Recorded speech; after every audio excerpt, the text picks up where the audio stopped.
মুমিন মুসলমান ভাইরা আমার, আল্লাহ পাক রব্বুল আলামিন কালামুল্লাহির মধ্যে অত্যন্ত সুন্দর করে বলেন, লাকাদ কানা লাকুম ফি রাসূলিল্লাহ,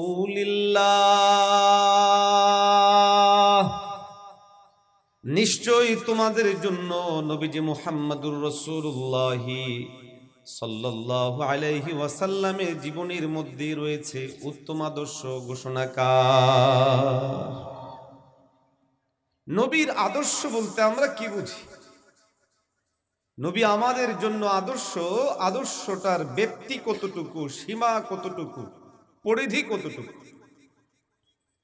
পশ্চিমা বিশ্ব ও তাদের দোসরেরা ইসলামের একটা জায়গায় তাদের তেমন কোনো আপত্তি থাকে না, সেটা হলো নিছক যদি ধর্মকর্ম পালন, তাদের ভাষায় নামাজ, রোজা, হজ, যাকাত, এই লেভেলের যেটা নিছক ব্যক্তিগত ধর্ম পালন, এগুলোতে তাদের খুব বেশি মাথা ব্যথা হয় না।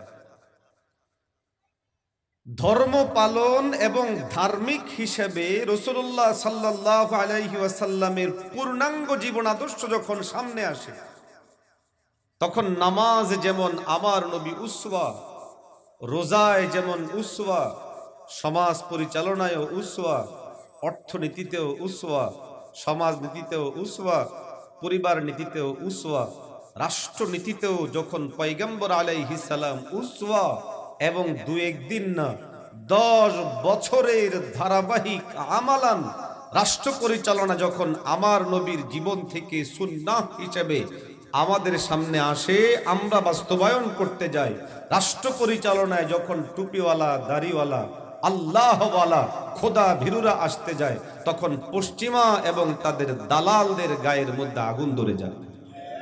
আরো আসতে বলে, জোরে বলেন না, ঠিক না?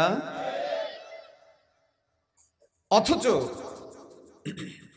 এই জায়গাটায় যদি ইসলামকে ধারণ করা যায়, পালন করা যায়, তাদের প্রদত্ত প্রেসক্রিপশন যেটা, ধর্মকে কর্ম থেকে আলাদা করে ধর্মকে নির্দিষ্ট জায়গা পর্যন্ত সীমাবদ্ধ করে ফেলা, এখান থেকে যদি বের হওয়া যায়, তো সেটা শুধুমাত্র মুসলমানদের জন্যই না কল্যাণ নয়, বরং সারা পৃথিবীর জন্য কল্যাণ রেখে দিয়েছেন আল্লাহ। কে রেখে দিয়েছে? যেটা বলেন, কে রেখে দিয়েছেন? কিন্তু পশ্চিমাদের এবং কুফফারদের বড় একটা টুপের জায়গা হলো আল ফাসলু বাইনা দ্বীনি ওয়াদ দুনিয়া, দ্বীনকে দুনিয়া থেকে আলাদা করা, ধর্মকে কর্ম থেকে আলাদা করা। ধর্মকে কর্ম থেকে আলাদা করার সুবিধা কি?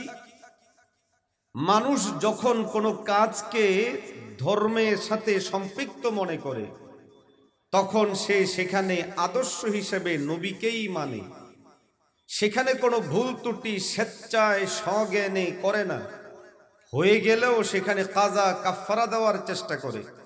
এজন্য কারো যদি নামাজে ভুল হয়ে যায়, ইচ্ছাকৃতভাবে কোনো মুসলমান নামাজের মধ্যে ভুল করে, জোরে বলেন না, করে?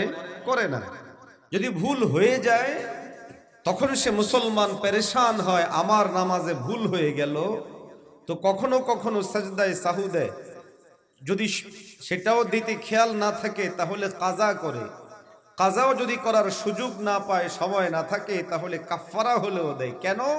তার অনুভূতিতে এটা আছে, এটা ধর্ম, এটা হওয়ার জন্য নির্দিষ্ট রুলস আছে, মাপকাঠি আছে। আর মাপকাঠির মধ্যে সর্বোত্তম মাপকাঠি হলো নবী মুহাম্মদুর রাসূলুল্লাহ সাল্লাল্লাহু আলাইহি ওয়াসাল্লাম, কালামুল্লাহের বাণী, হাদিসের বক্তব্য।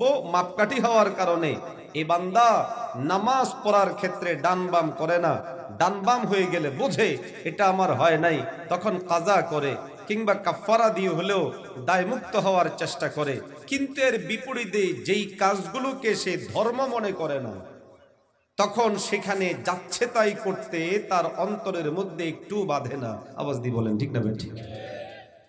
উদাহরণত, কেউ যদি ব্যবসা প্রতিষ্ঠানকে ধর্ম মনে করে, আসলেও ব্যবসা করা এটা ধর্মীয় কাজ। রাসূলুল্লাহ সাল্লাল্লাহু আলাইহি ওয়াসাল্লামের নিয়ম নীতি পদ্ধতি মেনে কেউ ব্যবসা করলে সে সুন্নাহ আদায় করলো। তো সুন্নত মানেই তো ধর্ম। কেউ যদি সুন্নাহ মানে, কালামুল্লাহের মধ্যে ব্যবসায়ীদেরকে ওয়াইলুল লিল মুতাফফিফিন বলে সতর্ক করা হয়েছে যেন ওজনে কম না দেয়। তার মানে কালামুল্লাহেও একজন মানুষের প্রতি ইঙ্গিত দেওয়া হয়েছে ব্যবসার কাজ এটা ধর্মীয়, এখানে আল্লাহর বিধান আছে। ধর্ম সেটাকেই বলে যেখানে আল্লাহর বিধান আছে, নবী সাল্লাল্লাহু আলাইহি ওয়াসাল্লামের নিয়ম আছে, পদ্ধতি আছে, সুন্নাহ আছে, এটার নাম হলো ধর্ম। যদি আপনি ব্যবসায় দেখেন আল্লাহর আদেশ নিষেধ সেখানে আছে, নবীর সুন্নাহ তরিকা সেখানে আছে। কিন্তু দুর্ভাগ্য, নামাজকে আমরা ধর্ম মনে করলেও ব্যবসাকে ধর্ম মনে করতে পারিনি। ফলে আমাদের ব্যবসার মধ্যে ফাঁক ফোকর দেওয়া, এটা ব্যবসায়িক পলিসিতে চালু মনে করা হয়, চালাক মনে করা হয়। ওজনে কম দিয়ে ধনী হচ্ছে, মাল ডান বাম করে বিক্রি করে ধনী হচ্ছে, এরকম মানুষ আমাদের সমাজে আছে না নাই? কিন্তু কারো দিলের মধ্যে উপলব্ধি নাই যে আমি ভুল করছি। কেন? সেইটাকে দিন মনে করে না, ধর্ম মনে করে না। সময় কম, বেশি উদাহরণ দিলে বুঝতে পারে কঠিন হয়ে যাবে আমার মূল কথা। একইভাবে ধর্মকে কর্ম থেকে আলাদা করার বিস্ফল আমরা ভোগ করছি। রাষ্ট্র পরিচালনা, মেম্বার হওয়া, চেয়ারম্যান হওয়া, এমপি হওয়া, মন্ত্রী হওয়া, রাষ্ট্র পরিচালনা, এটাকে ধর্মীয় কাজ, ধর্মীয় কাজের অংশ মনে করা হয় না। যদি করা হতো, চোর চিটার বাটপারদা এখানে নেতৃত্বে আসতো না।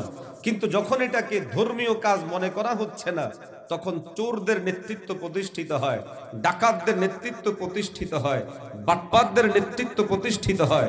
সমাজের মধ্যে যেটা সবচেয়ে বেশি ঘৃণিত, এটা নেতৃত্বের আসনে অধিষ্ঠিত হতে পারে। জোরে বলেন ঠিক না বেঠিক? এই জন্য ব্যাপকভাবে আমাদের সমাজে ছড়িয়ে দেওয়া হয়েছে ধর্ম ও রাজনীতি ভিন্ন জিনিস। একটা পর্যায়ে এসে এদেশ থেকে ধর্মীয় রাজনীতিকে নিষিদ্ধ করার চেষ্টায় ধর্মীয় রাজনীতি, ধর্মের নামে রাজনীতি ইত্যাদি শব্দগুলোকে কলঙ্কিত করে চেষ্টা করা হয়েছে নিঃশেষ করে দেওয়ার জন্য। আল্লাহর বড় মেহেরবানি, আকাশ থেকে সেই কালো মেঘ নেমেছে, তবে এখনো পর্যন্ত শেষ হয়নি। আমাদের দায়িত্বের জায়গা হলো তৃণমূল থেকে শুরু করে সেন্ট্রাল পর্যন্ত এদেশের 90% মুসলমানের হৃদয়ে এই কথা বসাতে হবে, ধর্ম ছিল, ধর্ম আছে, ধর্মীয় রাজনীতি ছিল, আছে। এই রাষ্ট্র 90% মুসলমানের দেশে ইসলাম অনুযায়ী আগামীর বাংলাদেশ পরিচালিত হবে। জোরে বলে ঠিক না বেটে?